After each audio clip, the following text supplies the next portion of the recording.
কম বেশি সবারই একটা পছন্দের তালিকায় আছে লাল শাক। তো লাল শাক দিয়ে ভাতটা মাখলে মানে অসাধারণ হয়ে যায় ভাতটা। তো আমার কিন্তু খেতে দারুণ লাগে। কার কেমন লাগে নিশ্চয়ই কমেন্ট করে জানাবেন। আর নিজের বাগানের শাক হলে তো কথাই নেই, এক অসাধারণ কম্বিনেশন।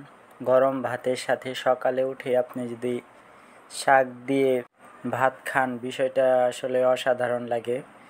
এখানে আমার ডাটা ছিল, টমেটো গাছের গোড়ায় দুইটা একটু বড় হয়ে গিয়েছিল, তুলে নিলাম। দুইটা দুন্দল এখানে একসাথে আসছিল, আর দুইটার মধ্যে মর্দা ফুল ছুঁয়ে দিছিলাম, দুইটাই টিকে গেছে আলহামদুলিল্লাহ, বড় হইতেছে একসাথে। এখানে একটা বরবটি আছে, এটা তুলে নেব আজকে।